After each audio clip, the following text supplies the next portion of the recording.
একটা মেয়ে তার স্বামীর বাড়ি যাওয়ার আগে তার বাবাকে একটা প্রশ্ন করলো, আচ্ছা বাবা, আমাদের উঠোনে যে গাছটা আছে ওইটা কি আমাদের পাশের বাগানে লাগানো যায় না?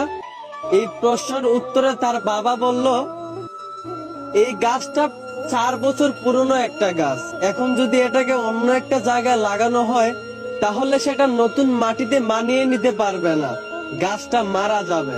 এই কথা শুনে মেয়েটা কাঁদতে কাঁদতে বলল, আচ্ছা বাবা, একটা 4 বছর পুরনো গাছ যদি তার জন্মস্থান ছেড়ে অন্য জায়গায় নিজেকে মানিয়ে নিতে না পারে, নতুন জায়গায় গিয়ে নিজেকে বাঁচাতে না পারে, তাহলে আমি তো তোমার ঘরে 22 বছর পুরনো একটা মেয়ে, আমি কিভাবে নিজের জন্মস্থান ছেড়ে অন্য জায়গায় গিয়ে নিজেকে মানিয়ে নিব?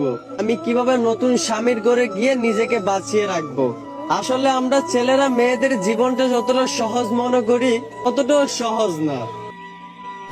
আমরা হয়তো ভুলে যাই আমাদের মতো ছেলেদেরকে যেই আল্লাহ বানাইছেন ওদের মতো মেয়েদেরকেও কিন্তু ওই আল্লাহই বানাইছেন।